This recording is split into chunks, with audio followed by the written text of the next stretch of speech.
Perfect. There we go. Okay, so we will be recording the session just so I can post it later for anybody who's interested in watching it. So if you would like to follow along follow along the slides, they are posted on the professional learning, CSD professional learning site. So to get to that, you can just follow the instructions that are on the screen. So you just go to the CSD site, quick links into the hub, and then look for the professional learning with learning services tab, and then coffee and content button. So anything that I show you today will also be there as an individual link, and the recording of the session will be placed there as well.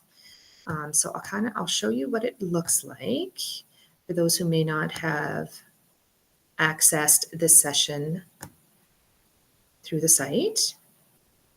So this is our professional learning with learning services site that you will find. If you click on the coffee and content button down here, you will see the different sessions that are offered. The ones with the coffee cup means that there's information for you for today, for September 20th. And then if we look under science, these are all the additional resources that are available to you. Okay, so there's some in the presentation today, but then there's also these extra ones here, such as the CPAR documents, which are the curriculum planning assessment resource documents from ARPDC, or I guess now they're known as the consortium. But those are brand new documents. So if you haven't had a chance, feel free to check those out on the site. Perfect. Feel free to ask questions at any time. The plan for today is kind of to take up about 20 minutes of your day, and then the rest of the time is yours to do with whatever you would like. You're welcome to check out the resources I'll be sharing with you, or the resources that are on that professional learning site, or just stay on and ask me questions. So you're welcome to do whatever it is that you would like after this 20-minute presentation. We're just going to dive right in. Just a quick reminder that we do have the curriculum, CSD curriculum, new curriculum site for you. So you'll also find resources there in relation to science.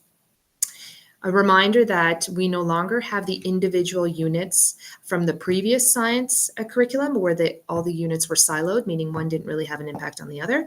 Now it all flows together into the different organizing ideas that we have. So for 4 to 6 group, you'll have science starting in grade 4 and scientific method already that started in grade 1.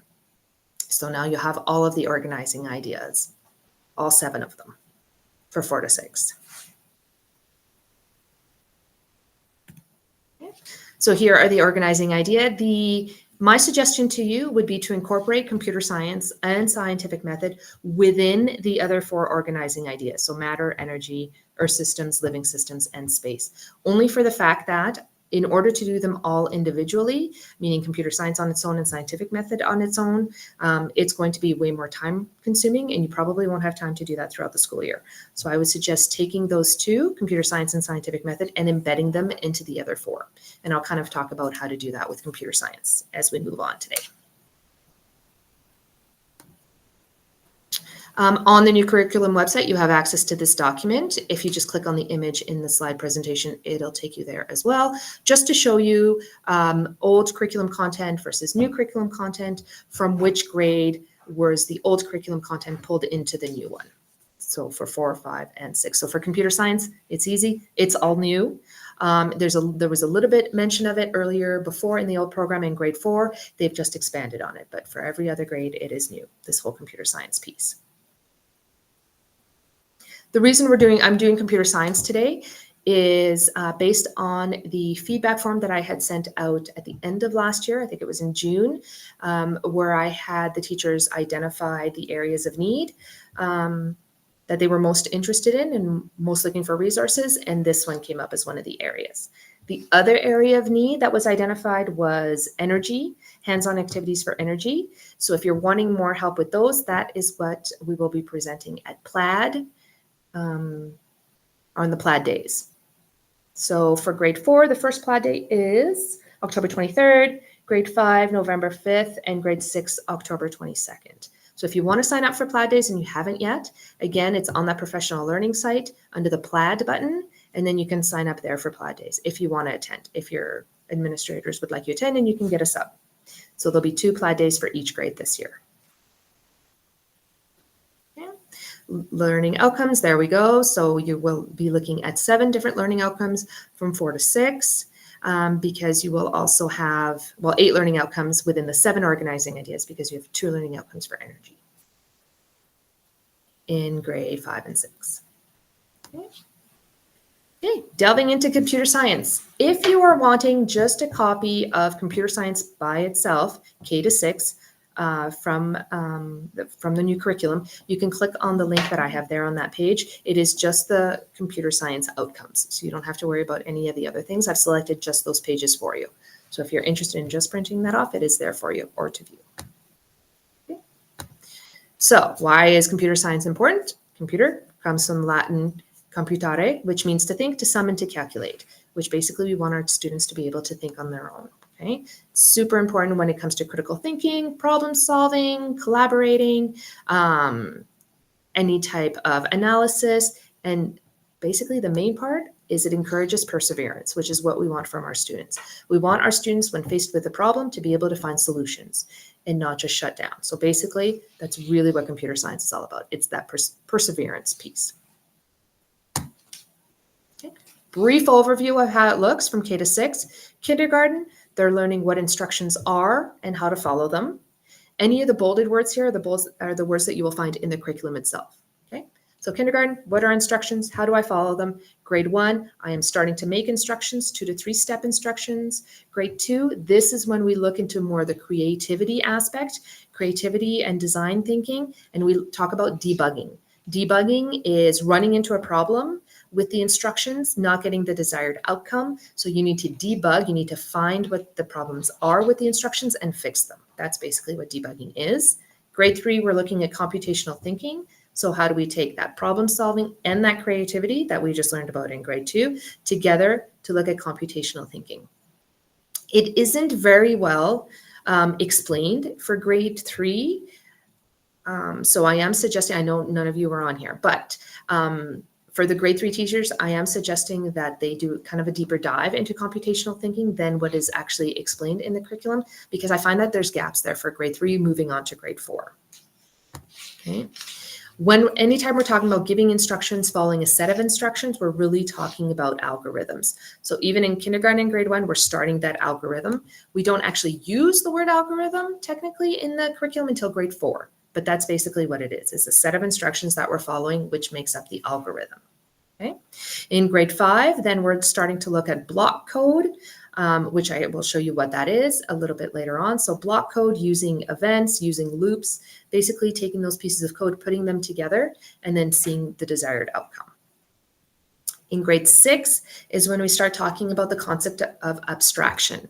I don't really like the name because I think it's kind of confusing, but abstraction is taking something that is more difficult and making it more simplistic. For example, if I were to use my coffee pot, which I do every morning, my Keurig, I don't need to know the inner workings of the Keurig in order to make the machine work.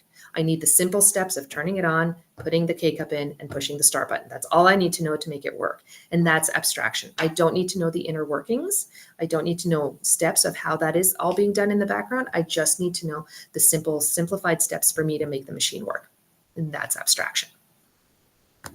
Okay, so focusing on that piece. What kind of coding language will you need to know? This is kind of an overview of the coding language you will need. So input and output information, like the start, anything that you're putting in, to anything that is going to be produced afterwards. So the output. In grade 4, like I mentioned, is when we're going to be starting to talk about those algorithms. The events are the start and the stop signal of any type of instruction. Of course, they will have seen events right from the get-go from kindergarten, but they may not have identified them as events. Grade 5, we're talking about loops, and then grade 2, like I said, debugging, all the way up to building up into grade 6. Okay. So what are all of these different components? This is just a rough example of what these different components are. So your start button, your indication of the steps the instructions are about to begin, is known as the event. So this would be, in this instant, this would be the first event. So you don't start clapping right, left, or stomping right foot, left foot, and clapping with your hands until the start. There needs to be an event that indicates that, okay, we're going to start the action, start the instructions. So that is known as the event.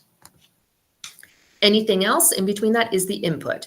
So in this example, we have stomping right, stomping left, and then a hand clap. Any of the instructions, that is known as the input. Okay. There's also another event at the end, which is the stop. So when do we stop the instructions? That would be when our second event takes place. Okay. So we also start talking about loops. Loops is anything that would be repeated once, twice. It could be forever until that event, that stop event happens. In that case, that ends the loop. But the repetition in the sequence is the loop. And then once we have the output of whatever it is, whether your students are able to stomp left, stomp right, or stomp right, stomp left, and hand clap, that is your output. If it's not working, then that's when we look at the debugging. Why isn't it working? What do we need to change? Stop me at any time if you have questions. Okay. Starting in grade 3, when we're talking about computational thinking, we're also talking about creativity and design. Sometimes our students tend to equate being creative with the ability to be able to draw. So some students will say, well, I'm not creative because I can't draw. This slide deck here, made by ARPDC, just kind of walks them through what originality and creativity can look like. It doesn't necessarily mean that you're an artist. Many different ways of being creative. And that's kind of getting them, shifting their mindset as to anybody can be creative. It's not just simply the ability to draw. So there's an interesting slide deck you can do with your students if you would like, on getting them thinking about that differently. Okay. So the big ideas for grade 4 to 6 is that design thinking that I was just explaining. So the design thinking process is there on your screen. So basically at the beginning, we are empathizing. What are we making and why? Why do we need this thing that we are designing? Why are we coding this? Why are we putting instructions together? Then we're defining it, making it a little bit more clear onto what the instructions are, the ideas, then our prototype. A prototype could be our first set of instructions, and then we're going to test our instructions. So all of that has to do with the design thinking. Okay. Second step, computational thinking. So this is the one that we start seeing in the beginning of grade 3 and moving on. Computational thinking takes steps in has 4 different steps. The first one is decomposition. So breaking things down into the smaller parts, such as what is my very first step? If I were to brush my teeth, what is the very first thing I need to do? Second thing is pattern recognitions. Are there similarities and trends between the different steps that I'm asking the students to do? Right? Can they sort them? Can they categorize them? Are they all action steps? Not necessarily. Okay. Abstraction, like I mentioned earlier, this is for grade 6. So abstraction is just keeping the steps as simplified version, not needing to know the entire workings, like my example of a coffee pot, in order to make it function, right? What are the steps that we absolutely need? And then finally, that algorithm is putting all of that together. So the entire set of steps, or code, if you prefer, that is the algorithm. So building that together. Okay, here's an example of an algorithm for teeth brushing, for example. So we have the different events, we have the inputs, we have the outputs. For example, so to brush your teeth, you take the toothbrush from the stand. Then do you have the toothpaste? Yes or no? So if you're looking at those pink diamonds on your screens, those are what would be called conditions. So based on if the answer is yes and no, it changes the path of the algorithm. And you see that starting in grade 6, the use of conditions. Before that, you're welcome to use them, of course, but they're not in the program of studies until grade 6. Up until then, it's basically just one step after the other. They complete one step, they move down to the next, down to the next, down to the next. They don't have to know about conditions, whether that action requires a yes or a no to take them onto a different path. If they want to build those, absolutely they can, but they don't need to know that until grade 6. For example, if you're looking at my example here with the toothbrushing, does the toothbrush need to go under the water first before you put on the toothpaste? Or do you put the toothpaste on the toothbrush first and then run it under the water? Or no water at all, and you just stick the toothbrush with the toothpaste in your mouth right away. So there are different ways, different steps to get to the same outcome, which is basically you have teeth brushed at the end. So it's also for K to 3, what they're really looking at is, are there other aspects of getting the same outcome? And they're building up on that in 4 to 6. So is there just one way to brush your teeth? No, there's varying different steps. whether or not you put water on it first, for example. But in the end, the outcome is still that the student is able to follow these steps to brush their teeth. So the perseverance piece also comes in here, right? If the steps aren't working, find a different way to get the desired outcome. And you can have them do this on paper, right? A lot of the algorithm building or quote unquote coding that you can do with your students does not have to be on the computer or with robots. They can easily do it on paper, such as what are the steps for brushing your teeth. Okay, real world examples of abstraction, especially if we're talking about grade 6. I don't know if any of you are grade 6 on here. But real world examples that you can use when trying to describe abstractions. So for example, when you're baking a cake, you follow the recipe. If you follow the recipe, hopefully by the end, the outcome is that you have been able to build a cake. You do not need to understand the whole concept between the yeast and the flour and the chemical reactions that happen there, or the effect of the temperature setting on the oven with all of the ingredients in order to bake the cake. Basically, you just have to follow the steps, which is the recipe, which is an algorithm, in order to bake the cake. So that's abstraction, right? Not needing to know all of those extra pieces of information in order to get the cake, in order to work.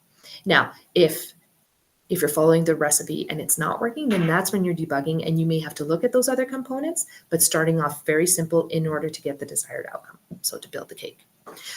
Choosing clothes in the morning. The students are going to use past knowledge to quickly figure out which outfits go with what, or which clothes they enjoy wearing more than others, right? They don't need to know the whole color wheel or necessarily what's in fashion in order to get dressed in the morning for the desired outcome.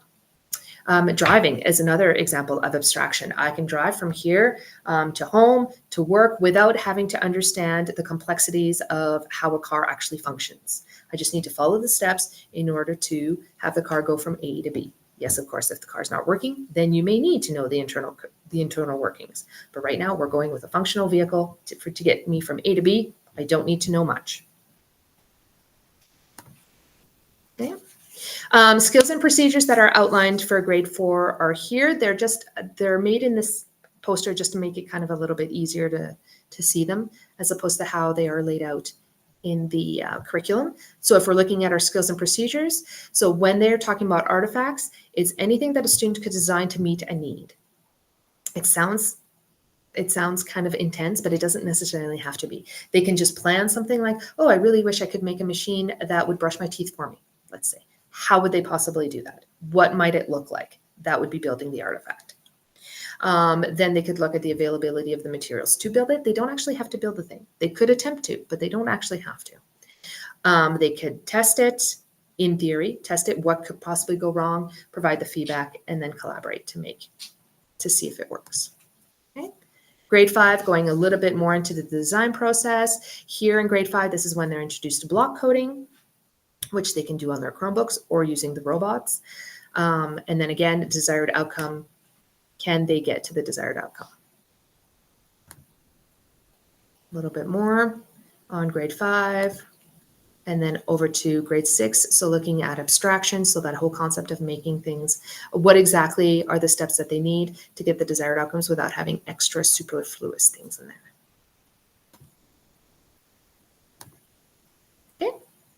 Here we go onto the slides with possible resources for you to explore.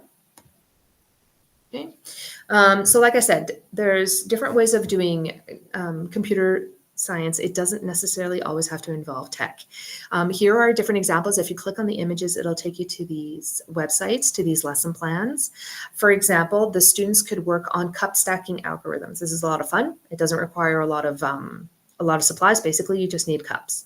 On the sheet that's provided there, if you click, you can just print it off, and it gives them an algorithm to follow of whether the cup should be up or down, and when a cup should be moved to the left, to the right, or above another cup.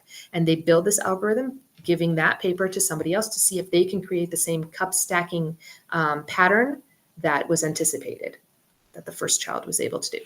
Very simple, still definitely doing computer science. Bitmap art coding up here, it's basically just a grid with sticky notes. They create a design with those sticky notes, and then they have to explain, okay, the first sticky note you leave alone, the second one to the right you leave alone, the one below it, okay, that one you're going to remove. those types of steps in order to create that same design for the next person. Again, it doesn't take any tech. Binary code, they could have, this is an example here with, there's a bracelet. So they have their name done in binary code where zeros are pinks and ones are blue. They make their name on their bracelet, or it could be a message, for example, using those different kinds of beads. They hand it off to the next person. Can that person then use the code to figure out what the message is? Just another way of following instructions. Core Knowledge is a free website that does offer lesson plans for computer science. It isn't linked directly to the new curriculum, but you might be able to find some interesting ideas in there. So although it does say grade 4 and 5 and then 5 to 6, it wouldn't necessarily fit within those grades in our program of studies, but there are neat ideas in there that you can do in lots of hands-on activities with your students for computer science. So feel free to check that out. Again, just click on the image and it'll take you to those lessons. New Loan Alberta resources. There's different gizmos you can use that show coding, that show different kinds of artifacts or robots. Again, feel free to click on any of that. Building resources for computational thinking, so that shifting that mind that it's not just using computers, it's not just coding on its own, any type of instruction works. Any of these resources here are available to you. Okay. When we're talking about actually block coding, this is what we're talking about.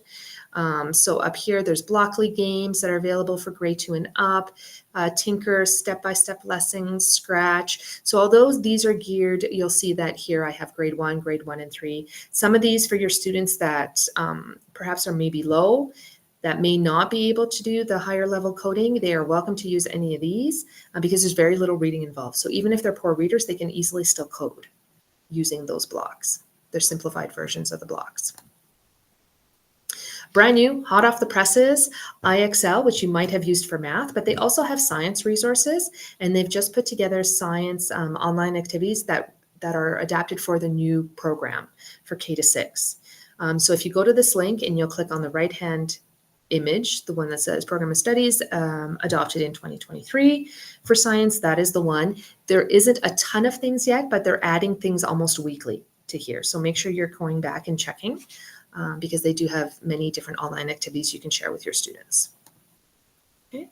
Robots that are available through IMC, so within our school division. So we do have the Botlys for K to 3. We do have the Dot and Dash, which are grade 2 and up. Dot and Dash is really great for 4, 5, and 6. It uses simple block coding. You can either do Dash, he's the one that walks around, the little tripod guy, or there's Dot that just sits, but you can code each one. I believe the kids at Division Office come with 9 or 10 of them together.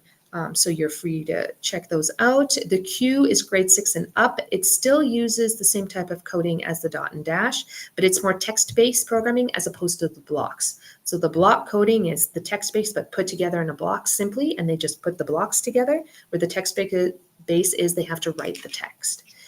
So if your students are brand new to coding, they've never had any experience with it, you wouldn't necessarily want to start with the Q bots, but maybe start with the Dot and Dash first so that they have an idea. Okay. Yeah, Botley is more for K to 3. He follows instructions with a remote. You plug the instructions into the remote. It is sent to Botley, and Botley will also, the students can draw a pattern on the ground, and Botley will also follow it. That's why he's a little bit more geared towards K to 3. Okay. If any of our robots are not available to you, you're more than welcome to order some from the ATA library. It is free. They will ship it directly to your school, and then all you have to do when you're done with them is just ship it right back. It's free shipping. Again, click there to sign any of those out. If you're wanting to see more of those examples of those artifacts I was talking about earlier, this first site here, Instructables, a whole bunch of examples of artifacts that students have built in order to meet different types of needs. So you get a better idea of what that looks like. The second picture here that I have, and I think I will actually probably click on it just so you can see. So the second image here is this one. So it's Let's Talk About Science. So it's available in English and in French. It's already selected as Alberta for you. You can grab whatever grade you would like. And then in the courses, so they have the Science 6, which is the new one. You can apply any topic. Let's do computer science, for example, apply, and then a whole bunch of lessons. Well, I shouldn't say a whole bunch. A bunch of lessons will show up, and they're adding more all the time. So this is a super great resource. Within these lessons, there's always a learning component and a hands-on component for each one of the lessons, which is super helpful. Okay. And that is it for my time with you. So just a few reminders. If you are wanting for my 4 to 6 groups, so reminder that there are PLAD days for you to attend. So previously known as PLCs, but we've renamed them as PLAD, Professional Learning and Development Days, and they're grade leveled. So grade 4, your first PLAD day will be October 23rd, grade 5, November 5th, and grade 6 will be October 22nd. If you would like to sign up for any of those, again, it's on the professional learning site. Click on PLAD and you can sign up. Anybody is welcome to attend, of course, as long as you can get a substitute teacher that day. So you will be looking at, during those days in the morning, you'll get a little bit of math, a little bit of ELA, a little bit of science. The science, like I mentioned earlier, will be focused on energy, the energy units, and hands-on activities with energy. So let's build those together. If you haven't filled out the Mama Bell resource form in order to get those Mama Bell resources for 4, 5, and 6, please do so. The deadline is October 1st. If you haven't done that, the only available unit at this time is grade 4 Matter in English and in French, but the others, she has told me that she will be coming out throughout this year. So feel free to order whichever ones you would like, and as soon as they are ready, I will share them with you. Are there any questions? MA, can you go over what Mama Bell resources are? Maybe we missed that earlier. Oh, you betcha. So the Mama Bell resources are, it's from Teacher by Teacher, and it's, so the creator is called Mama Bell, and what she does is she takes those units, so she has the grade 4 Matter unit, and she breaks it down into different lessons. There are teacher slides with there already ready for you to use. There's a student workbook. What else does she have in there? I think there's videos as well that she has linked in her lessons. Yeah, and she does incorporate computer science and a scientific method into each one of those. So right now, only the grade 4 Matter one is available. And each teacher gets to choose which 2 they would like out of Matter, Energy, Earth Systems, and Living Systems. Thank you. I hope that kind of answered it. Okay, no worries. Okay, any other questions?